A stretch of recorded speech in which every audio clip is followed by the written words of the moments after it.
माता पिता को भी मेरा हरिओम। तो बच्चों, हम पार्ट 1 पढ़ चुके हैं और आज हम पढ़ेंगे पार्ट 2। तो बच्चों, आप अपने मामा पापा से ज्यादा अपने दादा दादी नाना नानी के पास बहुत समय व्यक्त करते होंगे। उनके साथ समय बिताना बहुत अच्छा लगता होगा, क्योंकि वो डांटते नहीं हैं, मारते नहीं हैं। तो दादा दादी नाना नानी के साथ रहना एक बहुत अच्छा अनुभूति रहता होगा, है ना। तो आज हम आपके दूसरे पार्ट में पढ़ेंगे दादी माँ। तो उसके जो लेखक है उनका नाम है, देखो, शिव प्रसाद सिंह। ठीक है, तो ये एक कहानी है। लेखक जो है वो अपने दादी माँ के बारे में सोचकर ये कहानी लिखे हुए हैं। ठीक है, तो आज हम इस कहानी के बारे में पढ़ेंगे। तो देखो,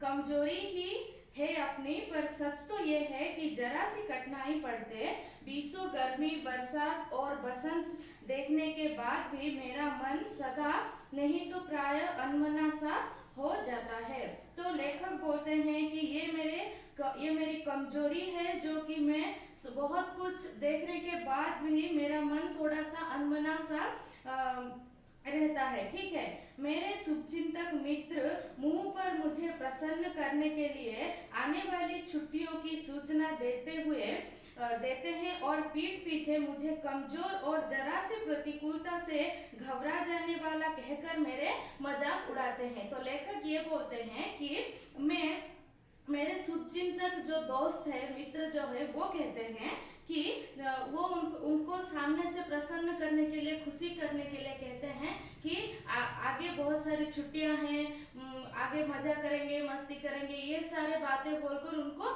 खुशियां देते हैं। लेकिन उनके पीठ के पीछे क्या बोलते हैं कि जब वो नहीं सुनते हैं तब वो आपस में उनके दोस्त बात करते हैं कि थोड़े से बात पर ये घबरा जाता है, बहुत डरता है, ऐसे ये सारे बातें बोलकर उनका मजाक उड़ाते हैं। ठीक है, तो पर बरबस मेरी आंखों के सामने शरद की शीत किरणों के समान स्वच्छ शीतल किसी की धुंधली छाया नाच उठती है। तो उनके लेखक बोलते हैं कि उनके आंख के सामने हमेशा मतलब धुंधली किरण, मतलब नहीं दिखने वाला, थोड़ा अंधेरा तरह की धुंधली किरण हमेशा नाच उठती है, मतलब वो हमेशा उनको नजर आता है। ठीक है, मुझे लगता है जैसे कब्र के दिन आ गए, मतलब शीत का महीना। ठीक है, मेरे गांव के चारों ओर पानी ही पानी हिलारे ले रहा है। दूर के सिवान से बहकर आए हुए मोथा और साई की अधगली घासें, घेऊर और वन प्याज की जड़ें तथा नाना प्रकार की बरसाती घासों के बीच सूरज की गर्मी में खोलते हुए पानी में सड़कर एक विचित्र गंध छोड़ रहे हैं। मतलब लेखक जैसे कि वो अपने बचपन में ये सारे चीज देखे हुए थे कि उनके कब्र के दिन में मतलब ठंडा के महीना में क्या क्या हो रहा था, कैसे, और बारिश के दिनों में कैसे उनके आंगन में, उनके गांव में चारों ओर पानी फैलकर सारे विभिन्न प्रकार के घास जो है वो मतलब सड़ा हुआ धूप से पूरा जल जाकर फिर पानी में सड़ा हुआ एक विचित्र गंध छोड़ रहे थे, बहुत गंदा बदबू आ रहा था। ये सब चीजें लेखक याद कर रहे हैं। अपने अपने मौसम की रास्ते में कीचड़ सूख गया है और गांव के लड़के किनारे पर झाग भरे जलसायों में धमाके से कूद रहे हैं। तो रास्ते में क्या हुआ है, बारिश के वजह से कीचड़ सारे सूख गए हैं और गांव के जो सारे बच्चे हैं वो झाग भरे, मतलब पूरा झाग भरा हुआ जलाशय तालाब में कूद मार रहे हैं। ठीक है, अपने अपने मौसम की अपनी अपनी बातें होती है। आषाढ़ में आम और जामुन ना मिले चिंता नहीं, आषाढ़ के महीने में आम और जामुन ना मिले तो भी कोई फर्क नहीं पड़ता। अगहन में चिवड़ा और गुड़ ना मिले तो भी कोई फर्क नहीं पड़ता। अगहन का मतलब पौष के मास में चिवड़ा मतलब चूड़ा और गुड़ ना मिले तो भी कोई फर्क नहीं पड़ता। चैत के दिनों लाई के साथ गुड़, चैत के दिन मतलब चैत्र के मास, जो लाई और गुड़ ना मिले तो भी कोई फर्क नहीं पड़ता। लाई का मतलब फूले चावल। ठीक है, गुड़ की पट्टी ना मिले अफसोस नहीं है उनको, पर कब्र के दिनों में इस गंधपूर्ण झाग भर जल में कूदना ना हो तो बड़ा बुरा मालूम होता है। कब्र के दिन मतलब ठंडा के महीना में इस गंधपूर्ण जलाशय में छलांग ना मारो तो उनको बड़ा ही अफसोस होता है। किसको? लेखक को। मैं भीतर हुड़क रहा था, दो एक दिन ही तो कूद सका था, नहा धोकर बीमार हो गया। लेखक बोल रहे कि एक तो बार ही, दो एक दिन ही में उसमें छलांग लगाया था और फिर नहा धोकर बीमार पड़ गया। हल्की बीमारी ना जाने क्यों मुझे अच्छी लगती है। लेखक को हल्की बीमारी मतलब थोड़ा सा बीमारी उनको अच्छी लगती है। थोड़ा थोड़ा ज्वर हो, सर में साधारण दर्द हो, खाने के लिए दिन भर नींबू और साबू। तो साबूदाना जो है वो दिन भर खाते रहेंगे, थोड़ा सा सिर में दर्द होगा, थोड़ा थोड़ा बुखार होगा, तो ये सारी चीज लेखक को बहुत पसंद था। ठीक है, लेकिन इस बार ऐसी चीज नहीं थी। ज्वर जो चढ़ा तो चढ़ता ही गया। रजाई पर रजाई और उतरा तो रात 12 बजे के बाद। रजाई पर रजाई ओढ़ते हैं, ओढ़ रहे थे, लेकिन ये वाला जो ज्वर हुआ था लेखक को वो थोड़ा नहीं हुआ था, वो ज्यादा से ज्यादा बढ़ता जा रहा था। दिन में मैं चादर लपेटे सोया था, दादी माँ आई, शायद नहाकर आई थी उसी झाग वाले जल में। पतले दुबले स्नेह सने शरीर पर सफेद किनारेहीन धोती, सन से सफेद बालों के सिरों पर संध्या टपके हुए जल की शीतलता। तो लेखक अपनी दादी माँ के बारे में वर्णना कर रहे हैं कि जैसे कि उनको बुखार हुआ था और दादी माँ नहा कर आई थी खुले बाल में। हाँ, तो सफेद किनारेहीन धोती मतलब बिना बॉर्डर के साड़ी। ठीक है, तो ये सारे वो पहनकर अपने जो बालों से टपकता हुआ जल वो ऐसे आई थी किसके पास? लेखक के पास।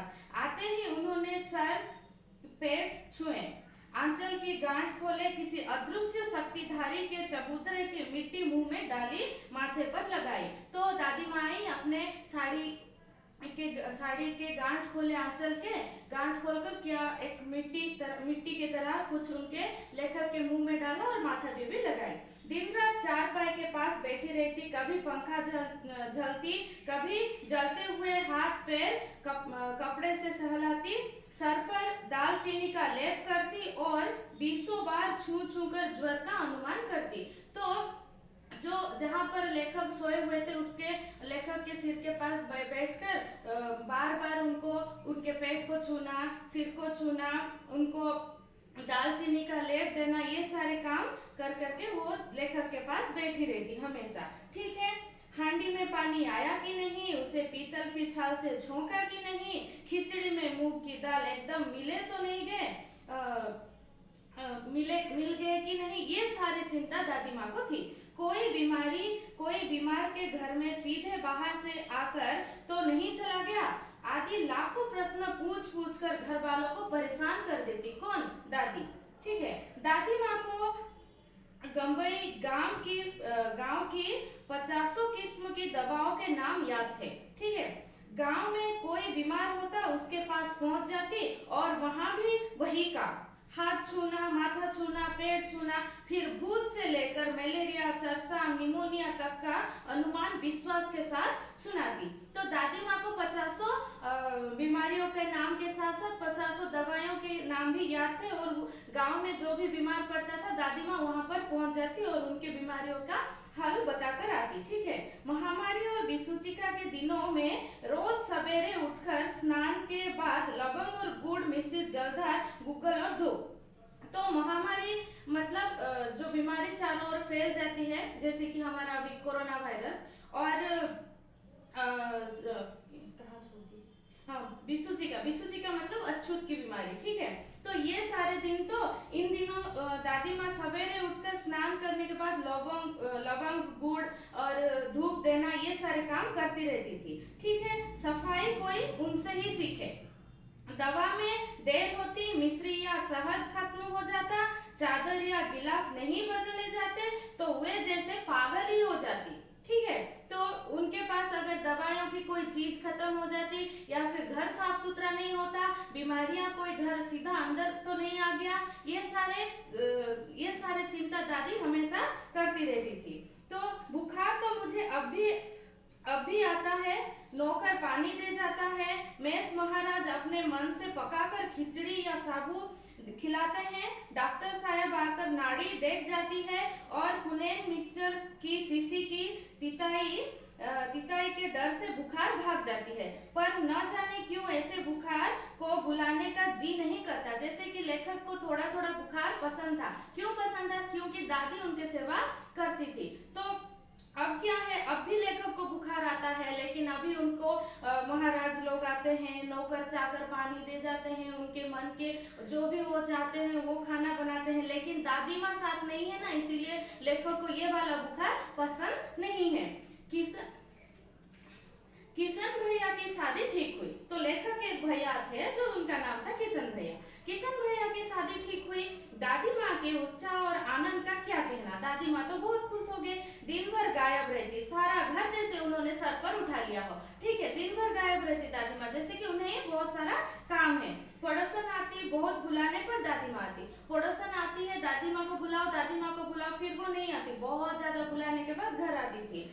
बहन बुरा ना मानना, और कहती थी कि बहन बुरा ना मानना, कार परोजन का घर ठहरा, मतलब शादी ब्याह का घर है, एक काम अपने हाथ से ना करूं तो होने वाला नहीं। तो दादी माँ ऐसी बोलती थी। ठीक है, जानने को यो सभी जानते थे कि दादी माँ कुछ करती नहीं, पर किसी काम में उनकी अनुपस्थिति वस्तुत विलंब का कारण बन जाती। दादी माँ अपने हाथ से कुछ नहीं करती थी, फिर भी जब वो नहीं रहती थी अनुपस्थिति में बहुत सारे काम विलंब हो जाते, मतलब देरी हो जाता। ठीक है, उन्हीं दिनों की बात है। एक दिन दोपहर को मैं घर लौटा, लेखक घर लौटे थे। ठीक है, तो बाहरी निस्सार में दादी माँ किसी पर बिगड़ रही थी। तो बाहर ही दादी माँ द्वार के पास ही किसी पर बिगड़ रही थी। देखा पास के कोने में दुखी रामी की चाची खड़ी है। तो लेखक ने देखा कि दुखी रामी की चाची खड़ी है, तो कोई है एक चाची, वो खड़ी थी। तो सो ना होगा धनो, रुपए में सुध के आज दे दे, तेरी आंख में तो शर्म ही नहीं है। मांगने के समय कैसे आई थी, पैरों पर नाक रगड़ती फिरी, किसी ने एक पाई भी ना दी। अब लगी है आजकल करने, फसल में दूंगी। अब क्या तेरी खातिर दूसरी फसल कटेगी। तो दादी माँ उस चाची के ऊपर बिगड़ रही थी। पैसे मांगने के समय तो बहुत नाक रगड़ते हुए पैसे लेकर गई और सूद के साथ पैसे लौटाना भूल गई, ऐसे बोलकर उनको डांट रही थी। ठीक है, तो वो चाची बोल रही है कि दूंगी मालकिन। रामी की चाची रोती हुई बोले। ठीक है, दोनों हाथों से आंचल पकड़े दादी माँ के पैरों की ओर झुकी। बिटिया की शादी है, आप ना दया करेंगी तो उस बिचारी का निस्तार कैसे होगा। तो वो अपने जो क्या बोलते हैं, आंचल को पकड़कर उन्होंने रोते हुए बोला कि बिचारी की शादी है, अगर आप पैसे नहीं देंगी तो वो उसका बिहार कैसे होगी। ठीक है, तो दादी माँ बोलती है हट हट, अभी नहा के आ रही हूँ। दादी माँ पीछे हट गए, मतलब मुझे छूना मत, अभी मैं नहा के आ रही हूँ बोल के पीछे हट गए। तो लेखक बोलते हैं कि जाने दो दादी, मैंने इस अप्रिय प्रसंग को हटाने की गरज से कहा। तो लेखक बोलते हैं कि जाने दो दादी, बिचारी गरीब है, दे देगी, कभी पैसा कभी भी लौटा देगी, क्यों उसके साथ खिचखिच करते हो। ठीक है, तो दादी माँ बोलते हैं लेखक को कि चला है मुझे समझाने। ठीक है, तो मैं चुपके से आंगन की ओर चला गया। कौन? लेखक। कई दिन बीत गए, मैं इस प्रसंग को एकदम भूल सा गया। एक दिन रास्ते में रामी की चाची मिली, वो दादी को पुतो फलो दूधो नाओ का आशीर्वाद दे रही थी। तो मैंने पूछा क्या बात है धन्नो चाची। तो उसने विहल होकर कहा, उरीन हो गई बेटा, भगवान भला करे हमारी मालकिन का। तो लेखक उस दिन वो दोनों के खिचखिच के बारे में सुन रहे थे, उन्होंने रोकने के लिए कोशिश भी किया, फिर दादी माँ ने उनको डांटा भी। फिर जब वो ये सब बातें लेखक भूल गए और रास्ते में जाते समय एक दिन उनको कौन मिला? धन्नो चाची मिले और उन्होंने दादी माँ को बहुत ही ज्यादा प्रशंसा कर रहे थे कि खुश हो रहे थे दादी माँ के बारे में। तो लेखक ने पूछा, आपने तो उस दिन तो आपको बहुत डांट रही थी दादी माँ, और आज आप कैसे उनके बारे में खुश हो सकते हो। तो उन्होंने बिहल होकर कहा, मतलब घबराते हुए कहा कि उरीन हो गए बेटा। उरीन का मतलब ऋण से मुक्ति हो गई, तो भला हो हमारी मालकिन का। तो ऐसे कौन बोल रही थी? धन्नो चाची। तो कल ही आई थी, पीछे का सभी रुपया छोड़ दिया, ऊपर से 10 रुपये का नोट देकर बोली, देखना धन्नो, जैसी तेरी बेटी वैसी मेरी बेटी, 10-5 के लिए हंसाई ना हो, देवता है बेटा देवता। तो धन्नो चाची बोलती है कल ही दादी आई थी और ना पिछले जो भी ऋण था वो सारे छोड़ दिए, ऊपर से 10 रुपया भी दिए और बोले कि तेरी बेटी मेरी बेटी एक ही है, 10-5 रुपये के लिए हमारी शादी ब्याह में हंसाई ना हो। तो इसीलिए धन्नो चाची बोल रही है कि दादी माँ देवता है देवता।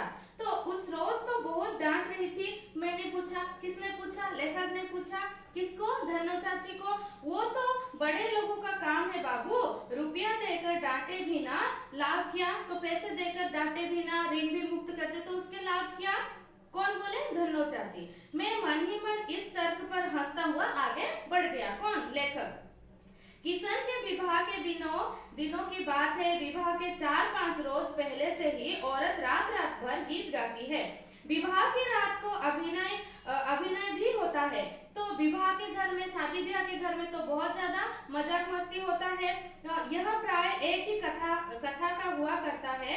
उससे विवाह से लेकर पुत्रपति तक के सभी दृश्य दिखाए जाते हैं। सभी पाठ औरत ही करती है। तो वहां पर क्या होता है, बहुत सारे अभिनय होता है, वो सारे अभिनय जो होता है वो औरतें ही करती हैं। वहां पर मर्द के जाना मनाही है।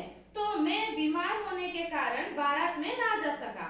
मेरा भाई राघव दालान में सो रहा था। तो आंगन में, दालान मतलब आंगन में सो रहा था, वो भी बारात में नहीं गया, नहीं पहुंच पाया।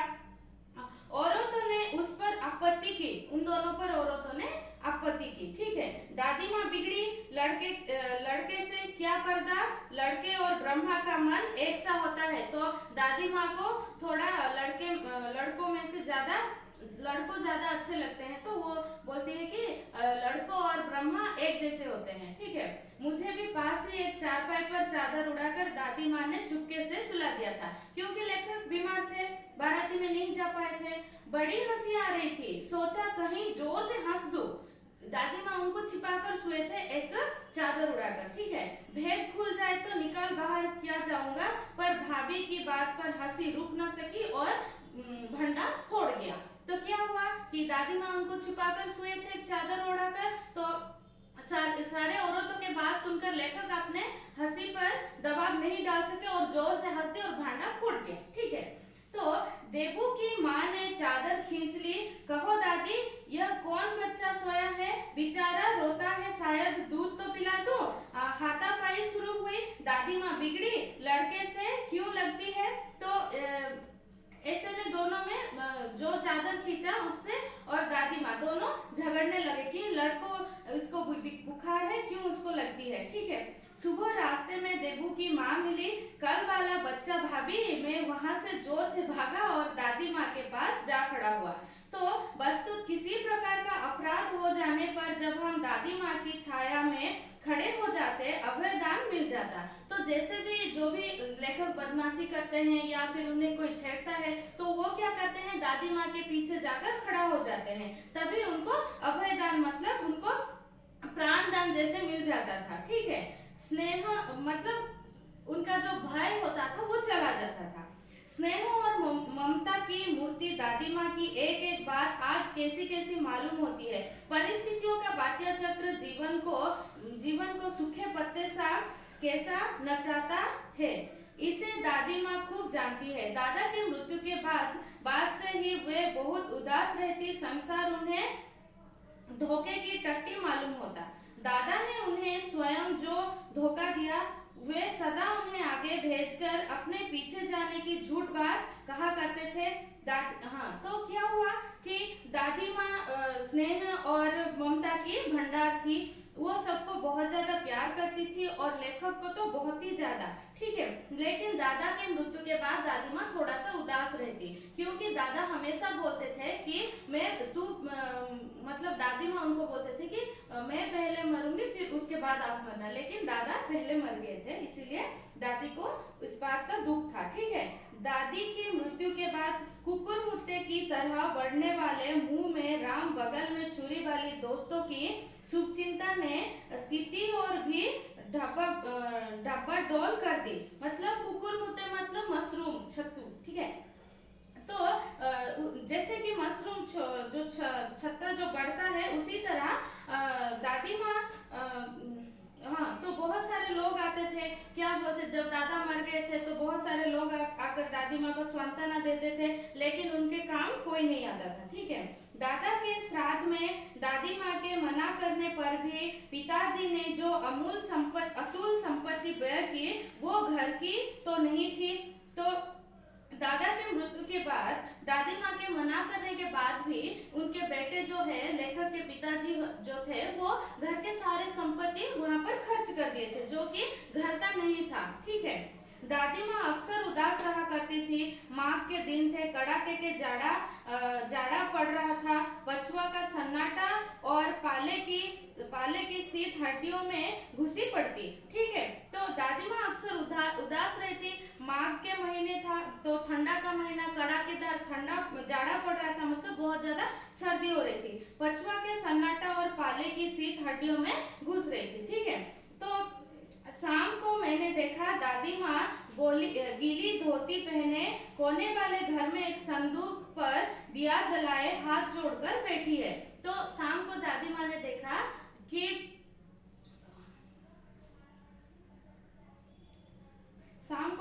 ने देखा कि कोने वाले एक जगह पर वो एक दिया लगाए हुए गीले कपड़े पहने हुए बैठी है, ठीक है। उनकी स्नेह कातर आंखों में मैंने आंसू कभी नहीं देखे थे।